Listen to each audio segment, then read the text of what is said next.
Hi, and thank you for joining us for today's webinar on strategies to master system integration and speed value creation. I'm Mary Beth Hamilton, Chief Marketing Officer here at Dataprise, and I will be the moderator for today's webinar. So a couple of housekeeping items before we get into it. There is a Q&A feature, which you're welcome to insert questions into, and we will address them as we get to the end of the conversation. Additionally, we will be sending out a copy of the slides and the recording post-event, so you can expect those to hit your inbox about 24 hours from now. So without further ado, let me introduce our speakers. I am joined by Frank Harris, who's a founding partner at Strategy Partners Group, as well as Tara Bartels, who's a VCIO here at Dataprise. They'll be walking us through the content of this presentation, and our goal is to make it interactive and let you walk away with some new insights and considerations as you go through the systems integration process as part of your M&A deals. So with that, a little bit about Dataprise. Dataprise has been around for many, many years, but beyond that, our focus is on being a technology partner to growing and existing organizations that are looking to utilize technology to power their growth. On the right-hand side there, you'll see a whole portfolio and listing of services that we deliver, but relevant for this conversation is that we regularly partner with both private equity firms as well as organizations that are going through M&A in order to help them both from a due diligence perspective at the front end through the ongoing process of system integration post-close. So that's the relevance of us being part of this conversation and what we look forward to sharing with you. So with that, let me bring in Frank to tell you a little bit about the Acceleration Hub as well as Strategy Partners Group. So over to you, Frank. Thank you. I actually will start with Strategy Partners Group. So we are a bunch of 30 and 40-year, tenured C-suite operational people. We've been there in the seat in major corporations, small businesses, and always focused on the actual boots on the ground operational piece of the business. So we work with private equity firms and the acquisition companies, investment banks, to speed the rate of deal closures and to get to a post-acquisition integration evaluation faster than they might normally be able to do. We work throughout all the phases of the deal, pre-deal, we even prep companies for sale, all the way through post-acquisition. So we, Strategy Partners Group, we are one of the partners in the Acceleration Hub. And you can see here, Dataprise is one of our other value partners, along with ADP, Chief Outsiders, Marsh McLennan, Raymond & Sofer Advisors. And what we've done by pulling these teams together is that when a private equity firm or a targeted acquisition, they have a need for a team to come in and help them through this process, we are that one-stop shop where you can come and get any expertise that you need through a single facility. And what you get then is that you have a team of consultants across all your disciplines that are coordinated. We're all on the same page with you. We've got one point of contact to work with while you're going through this process instead of having to go out and farm it up to multiple groups. Excellent. And with that overview, we can quickly review the agenda. So as part of this, Tara and Frank are going to walk through 5 components of the system integration process and stages. And within each one of those, dive into considerations, basically the how and the output around people, processes, and technology. Once we've gone through those, we'll look at what is the timeline for executing on those stages. And then what are some common risks that we see from clients to realizing value creation? And then finally, recognizing that continuous improvement is critical to make this as efficient and effective process. As organizations continue down their M&A paths, we will share some key learnings there. So without further ado, Tara, I'm going to turn it over to you to talk at a high level of these stages before we dig into each of them. Sure. So as we're approaching mergers and acquisitions more generally, just as a topic, across the board, there's going to be those early stages. And that's where you're kind of defining, of course, what the M&A activity, broadly speaking, is going to be for the purchasing company. Then we have, of course, the due diligence, and that's IT due diligence, but also HR due diligence, financial due diligence. That's when you assemble that go team.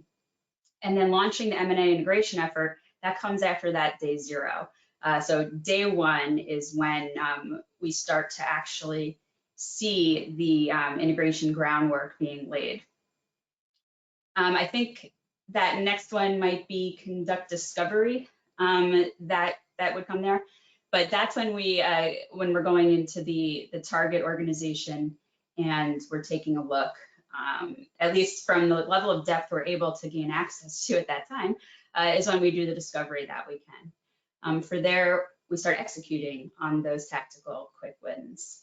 And then going on, of course, it's not just the acquisition, it's not just the first 30 days, but from there, you really start to plan for the 30, 60, 90 days and beyond. And that was just a test, Tara, to see if you would catch whether it was conduct recovery or conduct discovery, but it is definitely conduct discovery. So with that, and then we'll get into the people, processes, and technologies around each of these. So flipping over to the first one, Frank, you want to kick us off from the people considerations around planning early and due diligence? Absolutely. So people will normally call this change management, but I think it's a little of a misnomer. When we start looking at an organization in due diligence, one of the things we want to understand is, does the general leadership of the organization, as well as the people within the technology group, do they have the capacity to execute? Meaning, if they've got a plan, can they bring that plan to fruition on budget, on time, and meet the stated outcomes? So what we're really looking at there is the culture around not just execution, but how we run, what we generally call how we run our people, right? And if the culture is wrong within the organization in terms of how we get from point A to point B, how we work with our people, how leadership works, how teamwork works, what we allow, what we don't allow, that failure in the culture can very easily turn into a failure in the integration of the businesses. So we get in there pretty early, we evaluate the leadership capabilities, how people think about teamwork, how they actually execute on teamwork, and then we will look at some of their examples of past plans to see how well they've executed on it, to understand if what they say they do is really what they actually do. So in the processes, what we end up with, and this is for on both sides of the people and technology, is we end up with a risk register that covers the people and the technology side of this, and Tara will touch on that a little bit more. But what we're going to be doing is, key interviews across both the management team and IT. And I think this is kind of interesting where some organizations I work with, when they talk about IT integration, they just send me to the CIO and totally forget that there are users out there, that there is a CEO, that there's a chief operating officer, that there are financial people, that everything we do in systems integration impacts every single person in the organization, and they leave them out.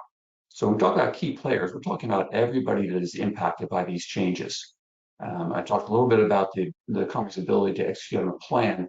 And it's not just can IT get it done, but if this business has decided they're going to go into a new market, they're going to bring up a new warehouse, they're going to change inventory control processes. Have they been able to do it and achieve their outcomes? Because it tells us everything about their ability to do change management. And if the ability's not there, we've got to build it up. Okay. And then I think maybe jumping on Tara's bullet here. Tara, you want to hit the last bullet there? Yeah, sure. So, and then from there, we're documenting the existing IT systems and infrastructure. And really that is for the purchasing organization. That's for that acquiree. So before we even start looking at, the targets, is our house in order? Our IT systems and infrastructure properly documented? Because you want that discovery phase to mean something, right? So as we're looking at the existing IT systems at the purchasing company, we're also looking at the technical dependencies and if any of those carry huge business risk with them.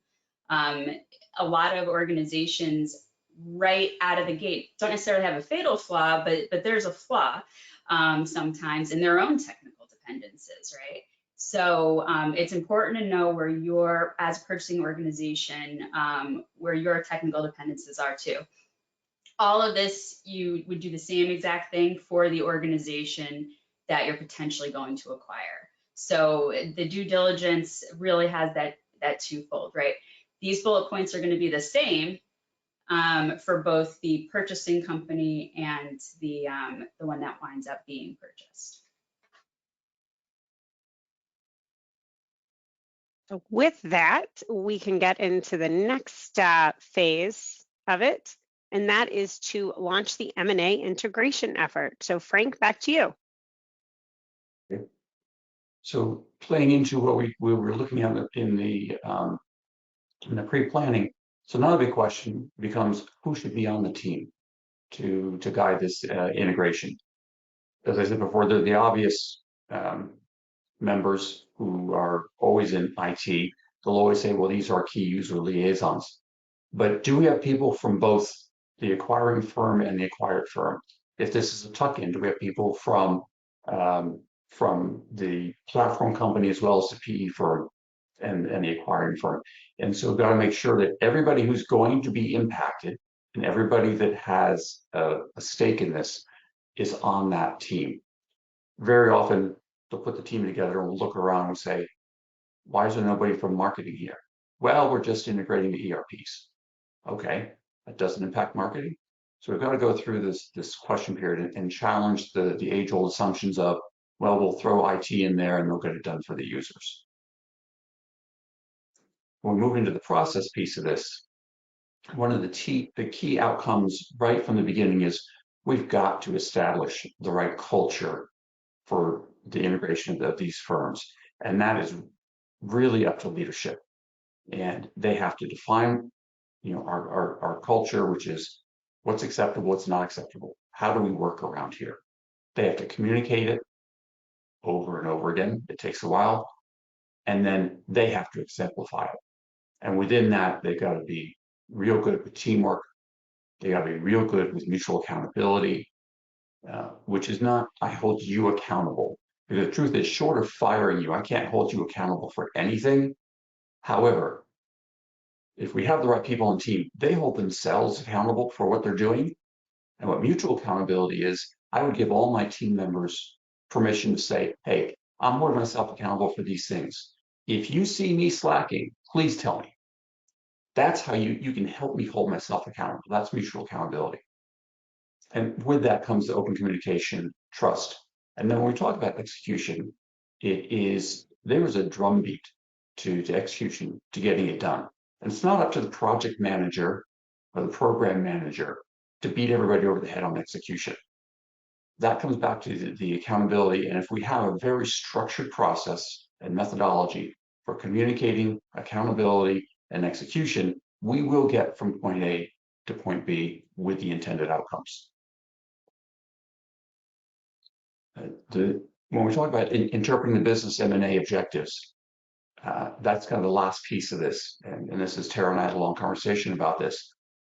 If we don't have among the team a shared vision of the expected synergies, the efficiencies, benefits that were along with the M&A objectives or hypothesis. If we're not all on the same page with where we're going to end up, we won't get there. There must be that alignment of the people's vision and mindset of what these expected outcomes are going to be and what we're going to achieve.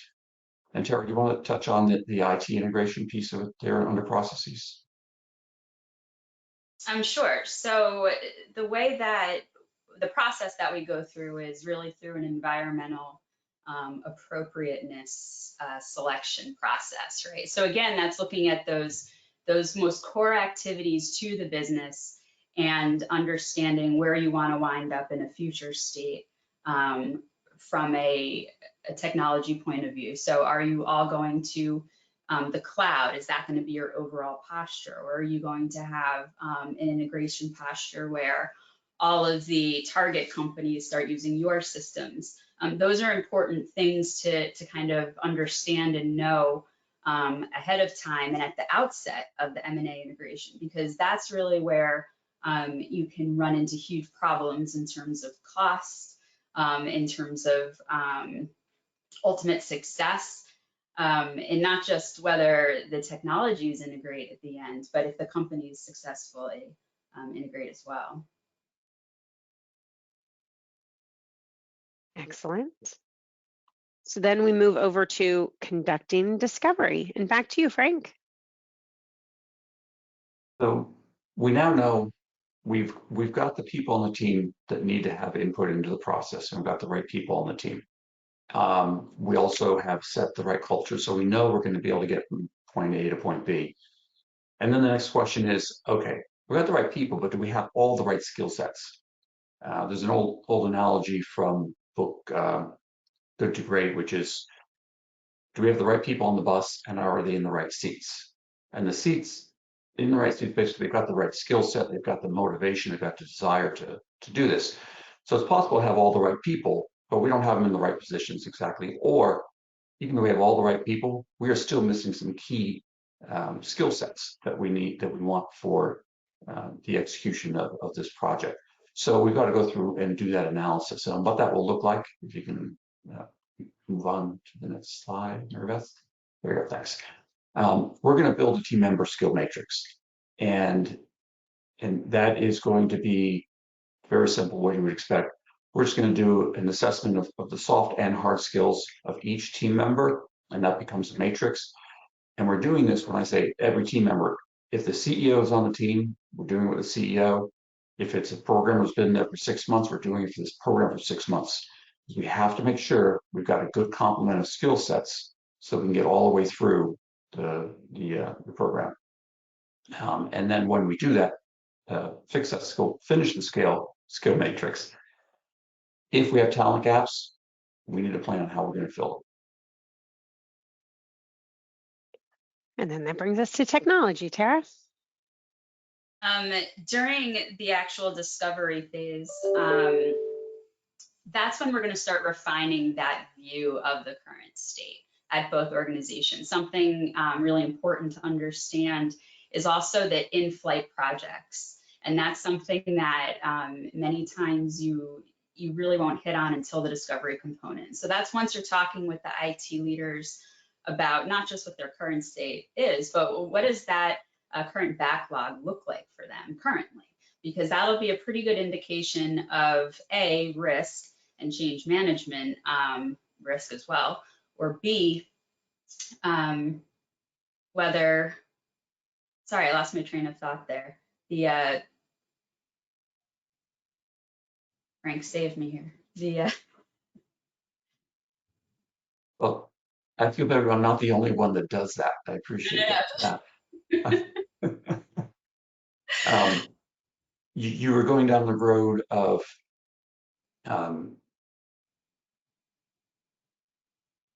okay, you know what? I think I've lost it too.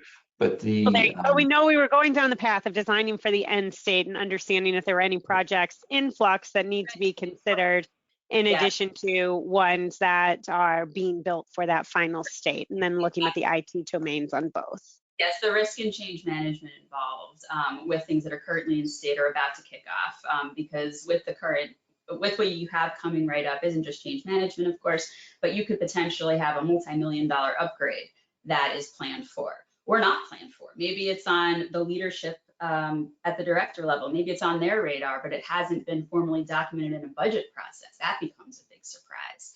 So it's important to have that a little bit of knowledge there about what's in flight during the discovery process as well. Excellent. So from there, we go to initiating the tactical initiatives. So Frank, why don't you start us off with people here? Well, this is probably the easiest part, which is we've already identified that we've got gaps in people's skills. What do we do about it? We put together a plan. So this is the point where we should be executing on the people plan of this, which is whether it's something out for training, whether it's coaching, if you want to hit clicks, we get the processes. Because what we need to do is before we actually start the real hard work of the integration, we need to make sure that all of our team members are capable and they're where we want them to be. And that's training and that's coaching. We may be putting them on, we may be changing their seats to take advantage of skills that they have. But that's happening right here. And Tara? And then from there, you're going to see what you can get done the easiest with the highest return on that. So anything that you can get done that's considered a win right out of the gate. For that, many times you're going to need clarifying information from the organizational resources. So again, you have to be sensitive to the fact that you're only going to have so much access to people in the due diligence phase that you may not have access to until the transaction occurs. That's super common. So a lot of this stuff does unfortunately wind up on the doorstep of IT if these things aren't, properly kind of communicated and handed off between point A and point B. Perfect. And developing a roadmap. Okay, so Tara, you just triggered another thought that I should have brought up earlier.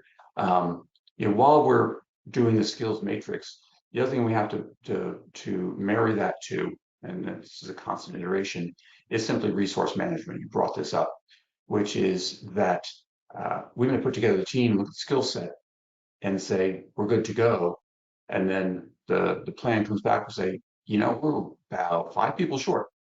So we need to be doing that constant balancing and doing some risk management around, okay, does that mean we need to go slower or are we going to bring in the additional resources? And that's an iterative process that the integration team has to go through. So once we're into developing the roadmap, this is where leadership plays probably the most crucial role, which is if they've developed the right team, got the right people, they've got the right skill set, we've surrounded them with great teamwork skills and a great execution methodology. Leadership has got to monitor and foster that teamwork, and they have to facilitate open communication.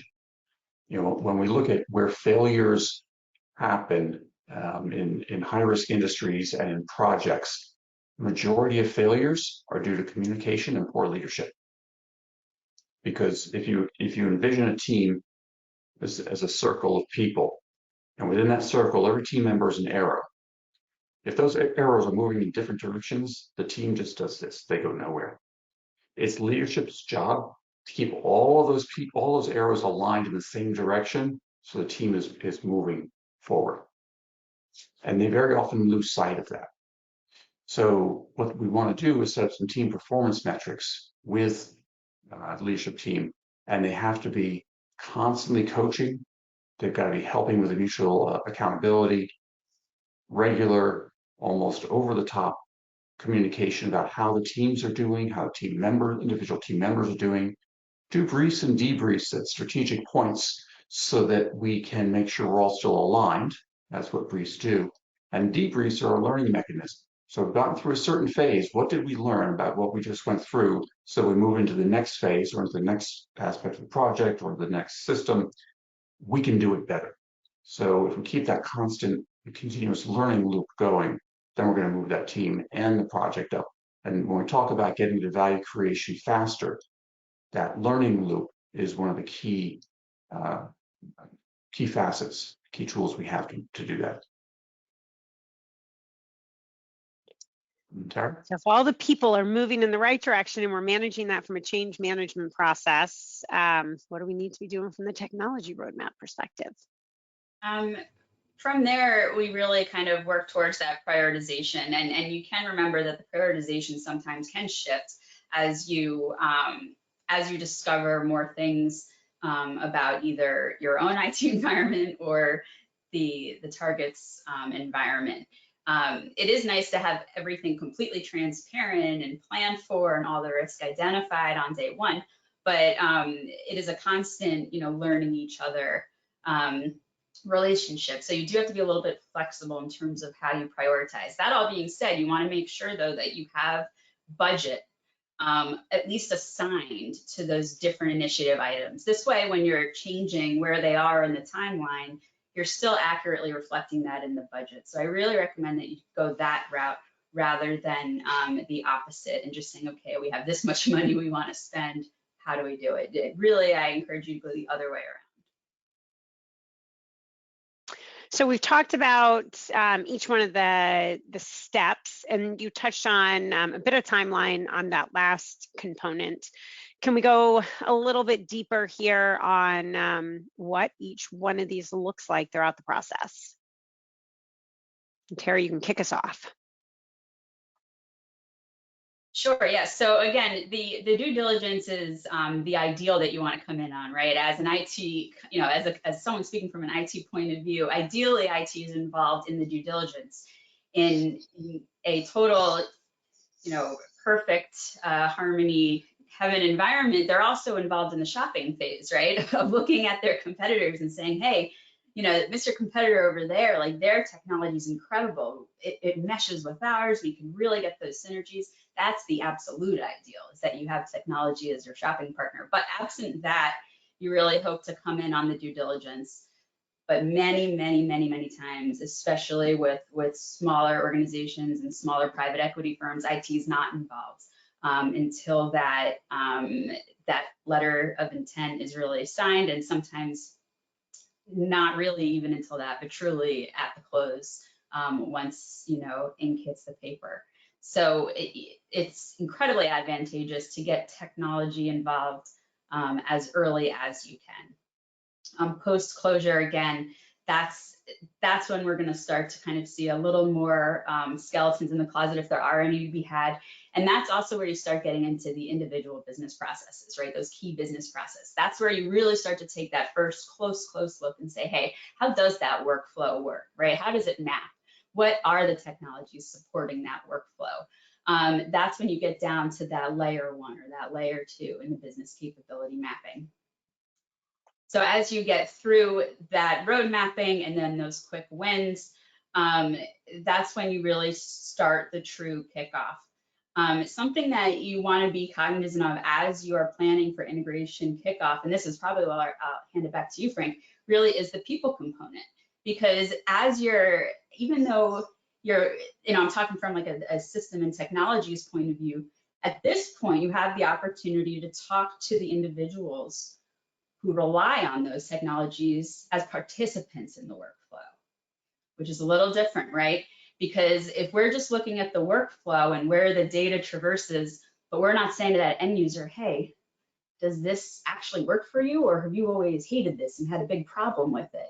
Or is this particular link between the two data points always broken? I mean, man, you're definitely going to want to know that before you start during the systems integration path. Sometimes you are at the precipice of that integration and then you find out, oh, you know what? This never works for HR and they've never liked this process. The only reason why we had it built that way is because we didn't have a way to do it originally. So you want to make sure that before you're really ready to go, you've already had those conversations and you really weighed in the stakeholder input. Frank, do you have anything to add to that? Yes, I think you hit on a really, really key component of this, which is depending on the age of the IT systems, the capabilities they had at the time they were implemented, very often a user will say, this is the process that we would like to implement, and pieces of it will be implemented, but they can't do the whole thing. And so they'll then develop workarounds. And by the time you get a couple years down the road, there are a bunch of questions to ask, which is this the original intent of the process? Is that still a process you want to implement? And we see right here at this key point, this report's being produced. What do you do with that report? I've had some people say, oh, I throw it away. Okay, so revisiting the original intent, the way they're doing it, and understanding their workarounds, and then not letting that become the world's worst feature creep, where they say, hey, you know what? As long as you're touching the system, boom, boom, boom, boom. And that goes back to budgeting, right, Tara? So it's and the key thing also remember about the users is they're terrified at this point. Their company's just been acquired. They don't truly know what's going on. They may be fearful for their jobs, their friends' jobs. They may be protective of their processes. They may not want to be introduced to new processes. Working with a client now, company's 45 years old, and the people that have been there, actually one guy on November 4th is getting his 45-year plaque. They're giving out some 40s, some 35s. So these are people that are very, very ingrained in the way of doing things. And now we come in and say, hey, good news. We're going to make your life better. And they have no faith. So there's a lot of building of trust. This is where leadership building, the culture being transparent, being open, has a key role, because you can't sit down with the user and get, Tara can't sit down with the user and get what she needs to know if they're not going to be open and honest and trusting. So it's this whole big continuum of where exactly do we need, where can we end up based on where the people are and how quickly we need to go, how quickly can we drag them along, which is the way it goes.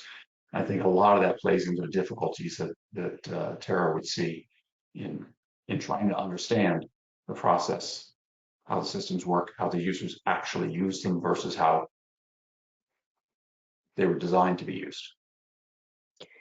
So one item on here, the quick wins component on phase 3, I think is an interesting one to provide some examples on. And Frank, as you were going through that example of employees who are long tenured and you really have to build confidence and trust, I would imagine quick wins would play a key role in that, of getting them to trust you in the direction that you're going. Can you or Tara give some examples of, what might be a quick win that you want to get and to tout to build that trust and credibility? Absolutely. If you can start to understand what the pain points are of the staff, what gets in the way of letting them do their job, the clunkiest of things, and if you're able to kind of make that easier right off the bat or somehow make it better, it's a really good thing to get that people win at that level around the time of a transaction. It's typically a very flighty time for staff, right? Because you don't know where your job is going to land at the end of it. So an example of a quick win would be time tracking, for example, right? I'm a consultant, but law firms everywhere, time tracking. If it's a very clunky mechanism in which people are entering their time and it's taking them, let's say, 30 minutes a day to go across their different clients, it could be a really great quick win to change that in order to, make staff time a little less burdensome, and also to really take advantage of that opportunity to bill more if you want to. That's a great example. That is, I agree, great example. And I would take it also in the other direction, which is one of the things that we can do during the integration is we will hear employees say, well, this has never worked the right way, or it's actually not the right process, but nobody's listening when I say I want to change it. If we can help the leadership team and management hear what's coming from the employees and bring good ideas up and get leadership more involved, get them open, get them listening, and interacting with the front line very often, who knows better how the business operates than the people further up the ladder. If we can improve that communication, some of the employees says, wow, these consultants came in and they got management to listen. And now management is solving problems for us that they haven't solved in the past. And then you add to that, if Tara comes in and says, and we can make this better for you as well, suddenly not only are we making promises, but the key thing is, the building trust is, we keep our commitments. We do what we say we're going to do.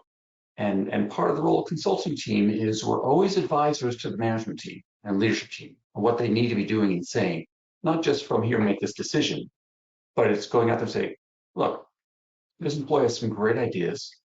She feels unheard. Let's go listen to her. And you can just sit there and listen. Don't debunk anything. Don't fight it. Just listen. That's what most people want.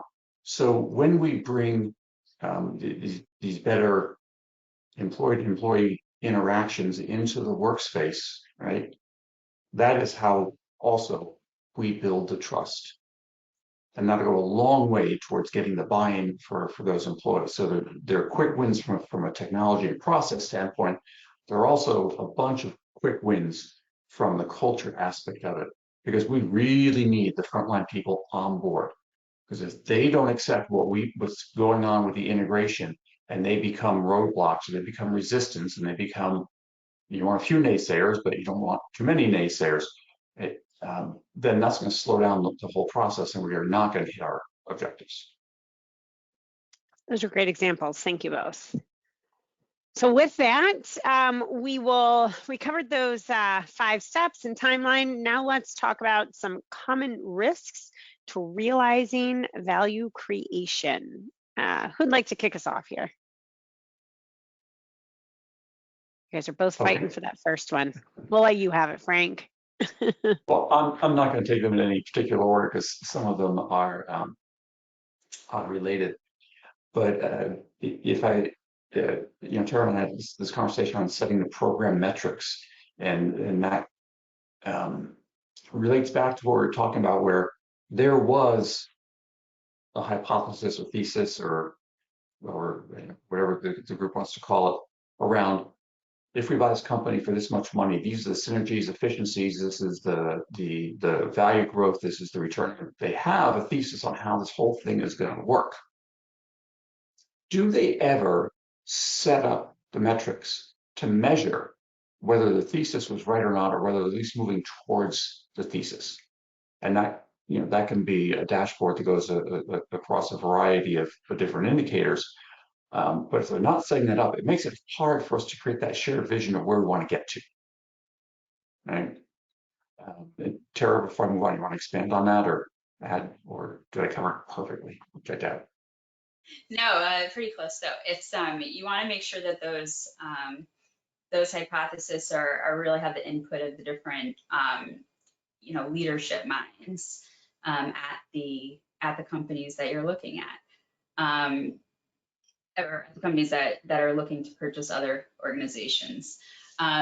When Frank and I were speaking earlier, we were saying that depending on the service factory, right, depending on whether they're talking about HR or marketing or whatever your own structure is, no matter whether or not that party is involved in the shopping process, they probably do have their own ideas about how they might be able to contribute to a faster value creation.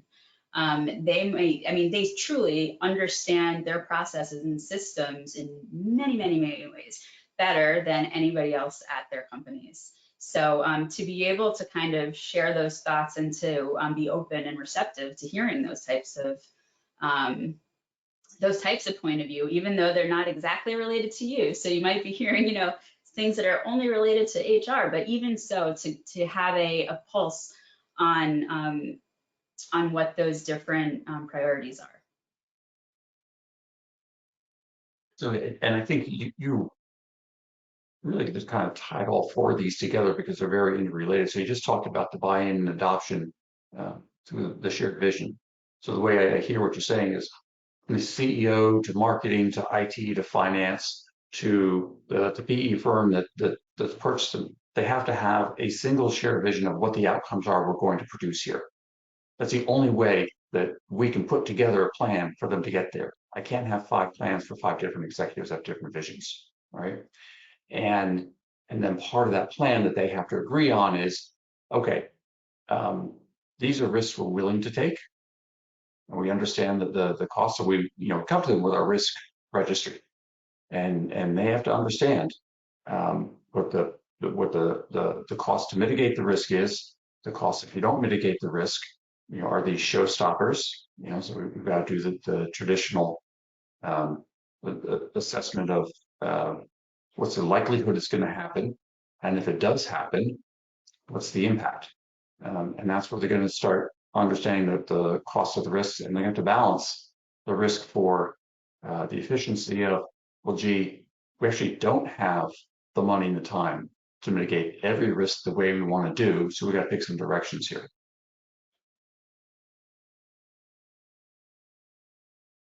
Excellent. So we talked about these. Are there other ones that we should dig into before we get to the continuous improvement?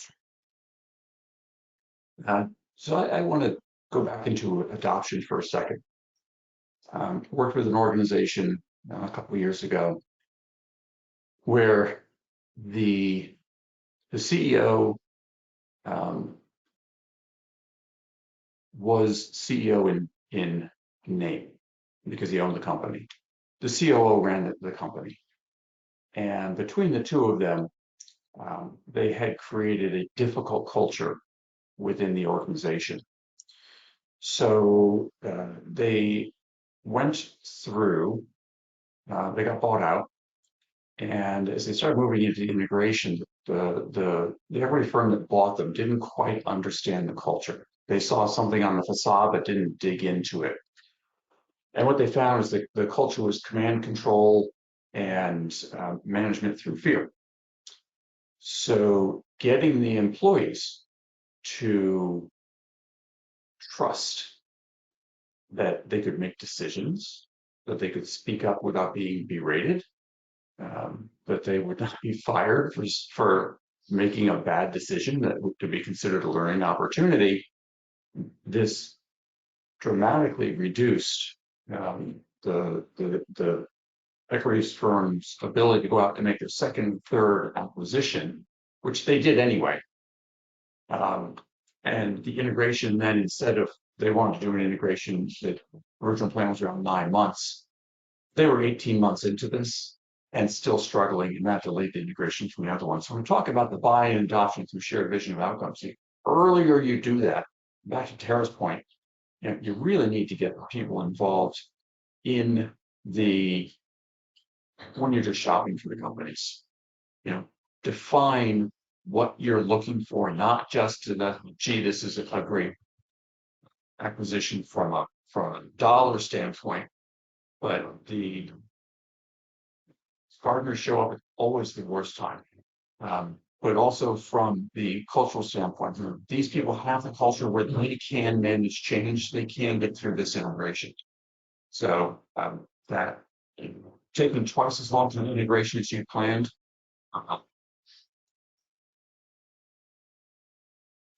But then were the follow-on ones a little bit quicker once you solved for that that challenge?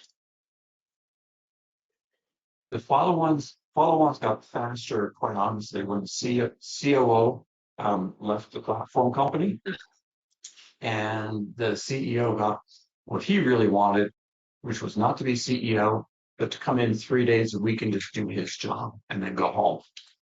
They changed leadership, they got the culture turned around, and yes, they were able to speed integration after that, but they were no less than 2 years behind their original plan when they got that done. But it definitely speaks to that point of shared vision, shared outcomes, and then even upfront in the due diligence process, uncovering as much as that as you can, and then learning quick so you can incorporate it in the go forward. So with that, that was a perfect example that sort of takes us into that continuous improvement conversation, since it's not always a one and done. And even after, from a systems integration process, you may get some of the initial priority ones done, but there are likely other follow-on integrations to be completed. So with that, Frank, do you want to kick us off on this one? Sure. And I talked about doing debriefs earlier. It's a learning tool. So when you're done with this first integration, pull people together and let's have a debrief. What went well and why did it go well? What didn't go so well and why not? Which leads us into, so what do we want to do differently last time? And that what do we want to do next time? What do we want to do differently next time becomes an action list of these are changes we need to make before we do this again. And Tara, how do you do it from a technology perspective? I imagine it's fairly similar, but there are learnings both at the system level as well as the process level that can be applied to future add-ons. Absolutely, absolutely. So maybe something that you've decided is that you generally, and I don't mean to be picking on HR, but maybe something you decide is that you really don't care about the HRIS system full stop. Maybe you're putting in those employees net new into your own system. In that situation, you can modify your process, right? Maybe you're taking a couple components out. Maybe that's true across your entire application stack. Maybe you're not integrating any applications, right? There are different things that can impact your process going forward. But definitely the whole way though, kind of understanding what level of access you're going to get anyway at those different stages, because that's really what the dynamic component is here, is the earlier you can get and the more access you can get early, both in terms of systems and in people and in process. That's where you're going to find that success. Excellent. And that brings us to the end. But before we wrap, we did have a question come in, and it sort of ties back to that. I won't call it key learnings. We debate about it, calling it pitfalls, but really it was a question of you guys could share real life examples of case studies of, sort of pitfalls to avoid or areas to optimize to speed value creation. So if you wouldn't mind sharing a story or two before we wrap. Tara, do you want to kick us off? Sure, yeah. One of the things that I wouldn't take for granted is that the original purchasing group, that the M&A team at that private equity firm, for example, is going to have a firm idea of what the offerings are or what the products are that a company sells, and therefore won't be able to necessarily be informed about how much you get information up front, because a lot of it you do have to start just from a business analysis perspective before you get into the technology. So you really need to understand what the company's actually doing for money, right? Like how they're making the money in order to really understand what supports it from a technology perspective. Perfect. And Frank, you shared one story with us earlier. I imagine you may have another as well. I'll give you a positive story with that. There we go. I like it. Finish us off on a positive note. Yeah. All right. So this was interestingly, this was a smaller company, and the owner had been working with another company 4 or 5 years, and they realized that synergies of companies merging, which would require some outside investment, was going to be greater than working individually.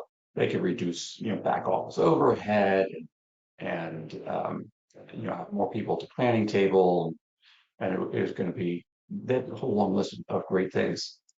And so they'd gone out and they'd secured the financing, and I sat down with the heads of both companies to ask them some basic questions. So when you have to make this decision, how are you going to do that? And I say you get synergies here. Explain to me why you think you have synergies here. And the more questions I asked them, the more they realized they just scratched the surface. They put together a nice chart and then had a couple of days of meetings about it. But when you dug into the details, and then really talked about how they do decision making, one of them was much more of a consensus decision making process. There are multiple owners. The other one, single owner, said, well, I talk to my people and I make a decision. And they realized this isn't going to work. And they're not going to get the synergies they thought they would, because their accounting practices were too different. One of them had lots of federal government contracts. The other one had none. They're completely in a civilian space. And when I asked them, so are you willing to subject all your civilians and the way you're doing that accounting to being under the DCAA standards for government accounting? And what's that going to do to your costs and all this? Realize that some of the civilian work became now unprofitable because of the additional G&A and overhead that you have to apply to it. And so the more they got into it, and they called it off. And that was 2020. Yeah, 2020, end of 2020. They still work great as partners, but they're individual companies. So, I consider it a success story because it would have been.